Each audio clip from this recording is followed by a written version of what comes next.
Greg Collins, Substitute Teachers Lounge, May 20th, 2025. Man, I almost called this week's episode My Week of Mistakes. But then I got to thinking they didn't all happen this past week, so I don't want to imply something else, but maybe the better one is things I wish I hadn't done in elementary school that I had done in middle school and high school. And because of that, I had students crying. It was innocent enough, but they were crying about it. We're going to talk about the things that I wish I had done differently in elementary school that I had been doing in middle school and high school. Substitute Teachers Lounge.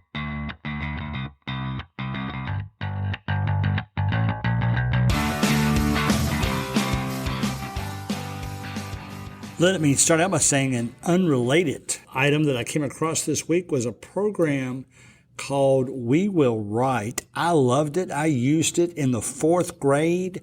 It kept all 3 classes in there completely occupied. Students got a chance to write on whatever the subject they were given. Then their fellow students voted on what they wrote. Man, we had some stuff written about Russia and the Cold War. This is 4th grade. We had stuff written about how families sometimes split up and have to go their separate ways. We had some written about love stories. So it was really pretty fascinating how well this program. I would encourage you, if you get a chance, to use wewillwrite.com. All right, here we go. I've got several of these written down. You can probably tell already. I think I just heard the doorbell go off at the school. I am in a 6th grade classroom right now. I'm doing it out of convenience because I've got a lot of stuff going on this time. Let me tell you first of all what I did in 5th grade within the last few weeks. And it was innocent enough. It was actually intended to be positive. Well, here's what happened. You know, I've done enough high school especially I let them brag about themselves. I asked them who do they think might be the valedictorian. Well, just for the heck of it, in 5th grade, I asked them if they knew what a valedictorian was. And they said yes. And then I said, who do you think the valedictorian of the 5th grade is going to be? Well, they all indicated the same student. He wasn't around. But then they got to thinking about who would be second, like the salutatorian. And I tell you what, there was a lot of students really proud of their grade, and they were making arguments for themselves to the point of saying things like, I'm better at you than this, and another one saying, well, I did better on the last test than you, and it really got kind of heated, and I was glad this was actually taking place during a recess of all things, that we weren't able to go outside. I wouldn't have brought it up otherwise. And that's what we were talking about, and that's what developed. And we really had some tough few minutes right there because they're still 5th graders. They're still just 11 years old, and they were a little bit emotional to think that someone else would not see them as a high ranking as they thought they were. So, man, there was some tears shed. Again, of all the things that I brought up in high school, I wish I hadn't brought up in elementary school. That was the top one. I'll give you a warning. Think about, I love elementary school. I love this particular 5th grade so much that I'm going to come back more to the elementary school to which they're going next year because I know I'm going to miss them. I hate to say this because I know some of the 6th grade students are listening.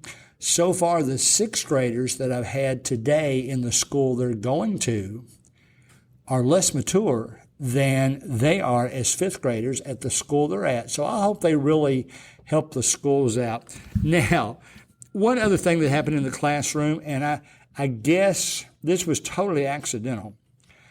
I used to turn all my sound off when I was in the classroom, volume, text, whatever you call that, the silence button, because I didn't want that to affect the class. But then I got to the point that I would turn the volume back up so that mainly I could hear the sub-alert notifications from the other side of the room if I had happened to lay my phone down and get over there and accept that job before it goes off. Well, I'm going to rethink that now, and I'll tell you why. I don't know what happened this week, but I had my volume turned up, and apparently I had been on some kind of, it was an education-related item, but it rolled advertisements at the bottom. Well, apparently I had put my phone back in my pocket, but when I did so, I touched one of those advertisement banners. Well, it just happened to be an advertisement for ESPN. And Stephen A. Smith started talking while he was in my pocket.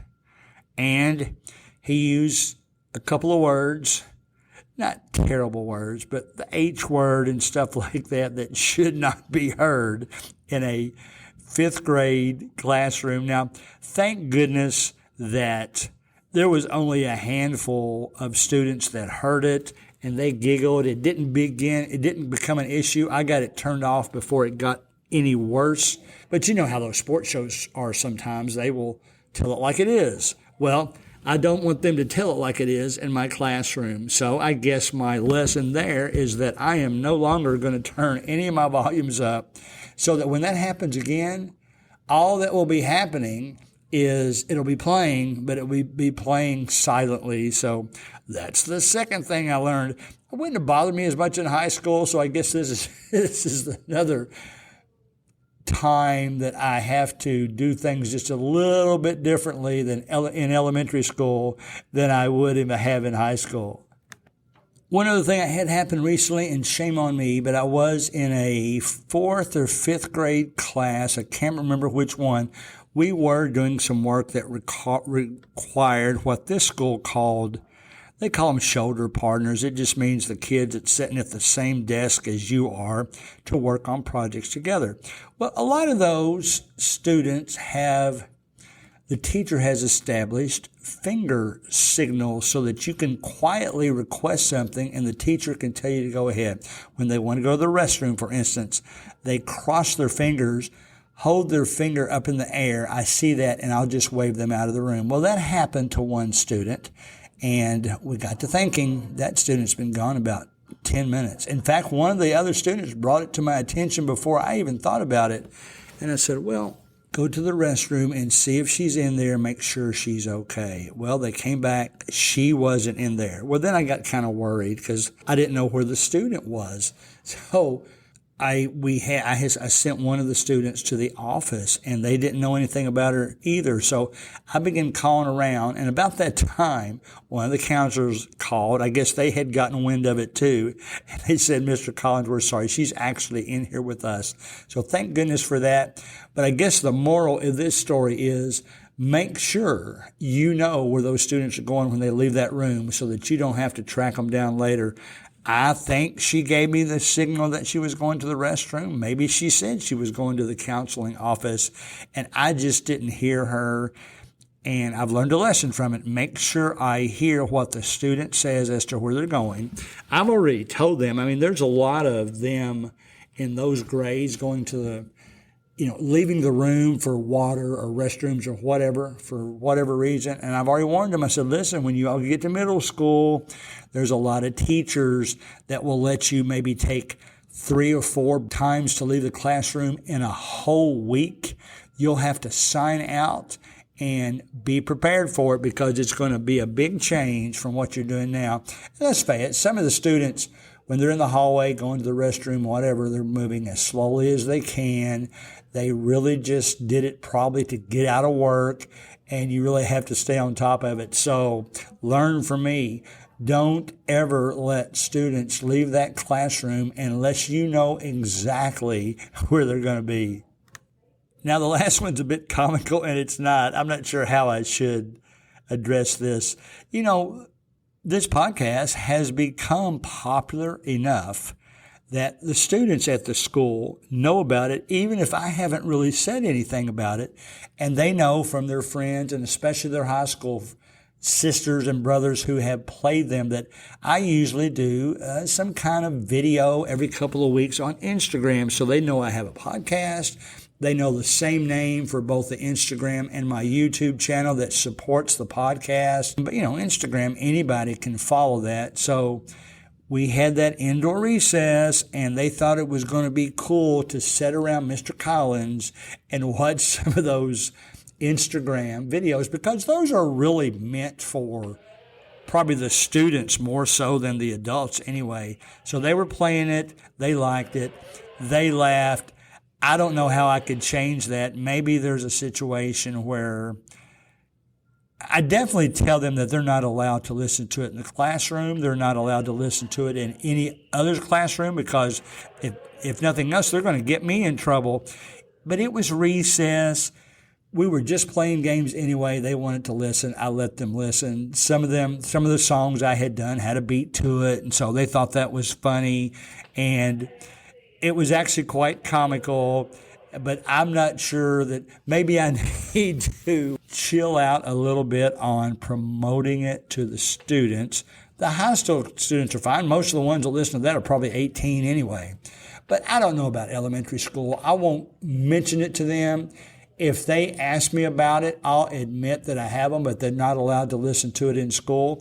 Now, to be honest, I'm trying to get permission by the end of this week from an elementary school to interview some of their students for the podcast. Of course, that involves parental permission, school permission, all that kind of thing. But I'm actually excited and hoping that it's going to happen, because it'll be the first time ever that I've been able to interview students that young. Now, we'll take all security precautions. We won't let them identify themselves by name. And, of course, it'll have parental permission anyway. So that's basically it. I hope you guys have a great summer. I'm going to go ahead and call it quits for this one, because, like I said, I'm in the middle of my planning period, and the bell is getting ready to ring here in a couple of minutes. So you all have a great summer. Hope we all get to sub as much as we can when the fall begins. As we close, always remember that you can email your questions to gregcollinssubstitute@gmail.com. Please join our Facebook group, Substitute Teachers Lounge, where we'll share ideas and thoughts about each week's show. See you next week.